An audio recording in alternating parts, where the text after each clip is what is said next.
HPSSC की जो भी क्लासेस हम डिस्कस कर रहे हैं उसकी हमने प्लेलिस्ट जो है तैयार कर दी है। तो सिंपली आप हमारे चैनल के ऊपर जाइएगा, प्लेलिस्ट में जाइएगा, HPSSC प्लेलिस्ट वहाँ पे आपको मिल जाएगी। HPSSC का कोई भी एग्ज़ाम हो, ये क्लासेस वेरी वेरी इंपॉर्टेंट हैं। हालांकि हम यहाँ पे मेनली फोकस करेंगे क्लर्क हो गया, TGT हो गया, या फिर स्टेनो, स्टोर कीपर वगैरह वगैरह। फिर भी आप सभी को ध्यानपूर्वक ये क्लासेस देखनी है, क्योंकि हम क्या स्ट्रेटजी इसमें यूज़ कर रहे हैं। सपोज करो कोई एक क्वेश्चन आ गया, यहाँ पे क्वेश्चन है which is the largest planet. तो सही आंसर जो है इसका वो दोस्तों जुपिटर है। ठीक है, अब हम क्या करेंगे, पूरा का पूरा सौर मंडल जो है, सोलर सिस्टम, उसको देखेंगे। एक क्वेश्चन जो इम्पोर्टेंट है उसके आधार पर जो महत्वपूर्ण टॉपिक है उसको हम कवर कर लेंगे। फिर नेक्स्ट टाइम जब वहाँ से क्वेश्चन आएगा तो 100% उसका आंसर आपको आता होगा। तो यही हमारी स्ट्रेटजी है। बाकी क्वेश्चन पेपर्स आप परचेज करना चाहो पिछले 5 या 10 सालों के हमीरपुर बोर्ड के या फिर बाकी जो भी हैं, बिल्कुल फुली सॉल्व्ड, तो व्हाट्सएप ज़रूर कर लेना। सबसे पहले सन की बात हम करते हैं, जब सोलर सिस्टम की बात करते हैं। ठीक है, सीधा क्वेश्चन आता है कि सबसे बड़ा स्रोत जो है ऊर्जा का वो क्या है, तो सूर्य है। ठीक है, और ये तो ऑब्वियस सी बात है, सूर्य जो है पृथ्वी का सबसे निकटतम तारा है, इसीलिए हम सूर्य जो है उसे ऊर्जा का सबसे बड़ा स्रोत मानते हैं। बाकी लगभग 15 करोड़ किलोमीटर दूरी है पृथ्वी से सूर्य की, ये याद रखना, यहाँ से क्वेश्चन बनता है। और तापमान कितना है, लगभग जो सूर्य है उसका जो सरफेस है, सतह जो है 6000 डिग्री, ये क्वेश्चन कई बार बना है। और जो दोस्तों वायुमंडल है इसका सूर्य का, उसको कोरोना बोला जाता है, तो ये कई बार क्वेश्चन बना हुआ है। अब एक और फैक्ट आपको याद रखना है, बेसिकली सन जो है 2 गैसेस से मिलके बना है। 73% हाइड्रोजन है और 25% हीलियम है। तो हाइड्रोजन और हीलियम से सूर्य बना है। बाकी यहाँ पे ऑक्सीजन, कार्बन, आयरन, ये चीज़ें मिल जाती हैं। तो क्वेश्चन पूछा जा सकता है कि सूर्य में कौन कौन सी चीज़ें उपस्थित हैं। तो ऑप्शंस में हो सकता है hydrogen, helium, oxygen, all of these. तो आपको वहाँ पे उस हिसाब से चूज़ करना पड़ेगा। एक टाइम था तो क्वेश्चन आता कि सूर्य के आसपास कितने ग्रह हैं, तो ऑप्शंस में 9 होता था, 8 नहीं होता था, तो 9 हम चूज़ करते थे। लेकिन अब प्लूटो को हम एक ग्रह नहीं मान रहे हैं, तो आपको याद रखना है 8 ग्रह हैं। सूर्य के आसपास 8 ग्रह हैं। 2 श्रेणियों में हम उसको डिवाइड करते हैं, एक इनर प्लैनेट्स और दूसरा आउटर प्लैनेट्स। इनर प्लैनेट्स में कौन कौन से आते हैं याद रखना। सीधा क्वेश्चन आता है कि इनमें से इनर प्लैनेट्स का हिस्सा नहीं है, तो उसमें या तो आपको जुपिटर, यानी कि जिस क्वेश्चन ने हमें यहाँ पे पहुँचाया है बृहस्पति, या फिर सैटर्न हो सकता है जो शनि है, यूरेनस और नेपच्यून ये हो सकते हैं, अरुण वरुण जिनको बोलते हैं हिंदी में।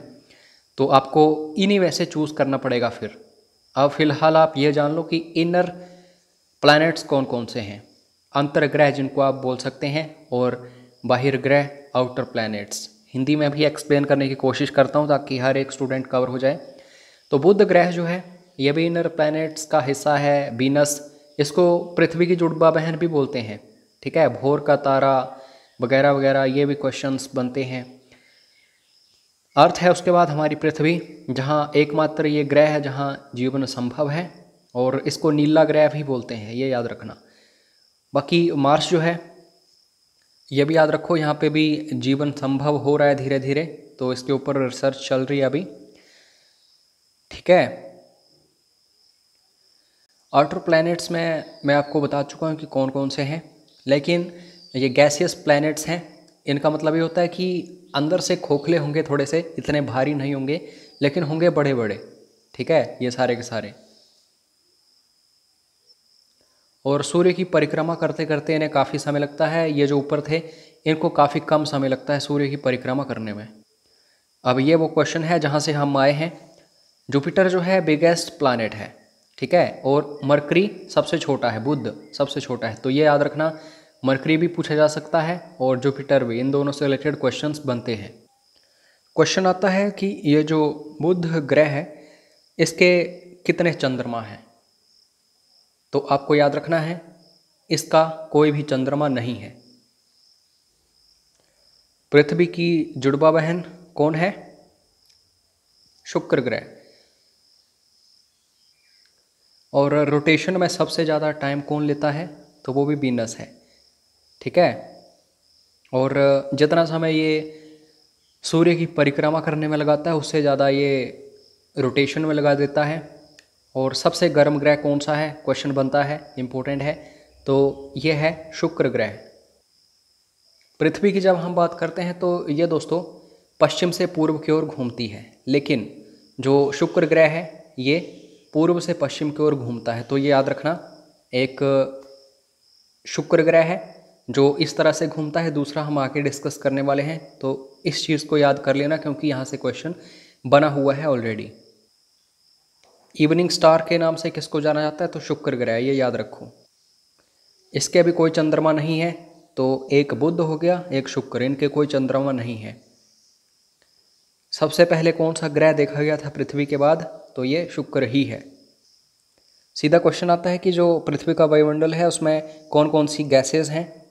तो नाइट्रोजन सबसे ज़्यादा है, हाइड्रोजन याद रखो, ऑक्सीजन याद रखो, कार्बन डाइऑक्साइड याद रखो। तो ये प्रमुख गैसें हैं। और एग्जैक्ट टाइम याद रखो, एक दिन जो पृथ्वी पर होता है 23 घंटे 56 मिनट और 46 सेकेंड्स। और जो सूर्य की परिक्रमा करती है ये, तो 365.26 दिन लगते हैं। तो बस ये भी क्वेश्चंस बने हैं।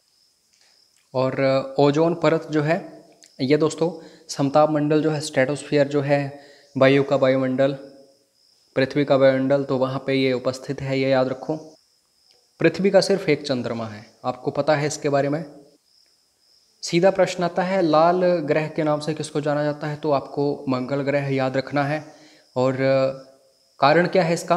क्योंकि यहाँ पे काफ़ी ज़्यादा आयरन है, इसी के चलते लाल मिट्टी जो है काफ़ी ज़्यादा है मंगल ग्रह के ऊपर, तो इसको लाल ग्रह बोला जाता है। कितने चंद्रमा है? पता नहीं कितनी बार क्वेश्चन बन चुका है मंगल के। तो फोबोस और डीमोस 2 हैं। सबसे बड़ा यहाँ पे ज्वालामुखी है, ठीक है, जिसका नाम है मोन्स ओलिम्पस। तो पूरे सौरमंडल में सबसे बड़ा ज्वालामुखी है मोन्स ओलिम्पस, मंगल ग्रह। बृहस्पति, जिसने यहाँ पे पहुँचाया हमें जिस क्वेश्चन ने, सबसे बड़ा प्लैनेट है ये सोलर सिस्टम का। इतना बड़ा है ये, लेकिन जो अपने अक्ष पर घूमने की इसकी गति है वो सबसे ज़्यादा है। रोटेशनल पीरियड जो है सबसे कम है इसका, ठीक है, बहुत ही फास्ट घूमता है ये।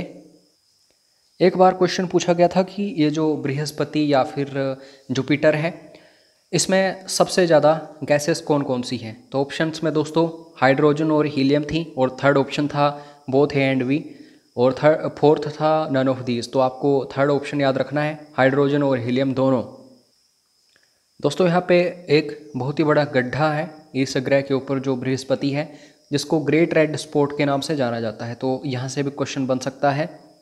और इसके आसपास भी आपको रिंग मिलेगी, जैसे शनि ग्रह जो है उसके ऊपर रिंग मिलती है, यहाँ भी है, लेकिन दिखाई कम ही देती है।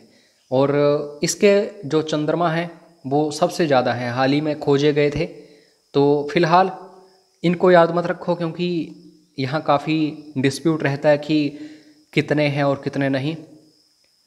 एक क्वेश्चन जो बार बार पूछा जाता है कि सबसे बड़ा चंद्रमा कौन सा है? तो इस चंद्रमा को हम बोलते हैं गैनीमेड, ठीक है। सोलर सिस्टम में सबसे बड़ा सैटेलाइट यही है, नेचुरल सैटेलाइट यही है, जो कि दोस्तों बुध ग्रह जो है उससे भी बड़ी है। तो आप अंदाज़ा लगा सकते हैं। एक फैक्ट आपको बता रहा हूँ जो शनि ग्रह उसके बारे में। सपोज करो अगर पानी हो, पानी में शनि ग्रह को रख दिया जाए तो उसके ऊपर वो तैरेगा, ठीक है। डेंसिटी जो है बहुत ही कम है पानी की तुलना में इसकी। और छल्ले जो हैं इस ग्रह के आसपास वो हमें साफ तौर पे दिखाई देते हैं।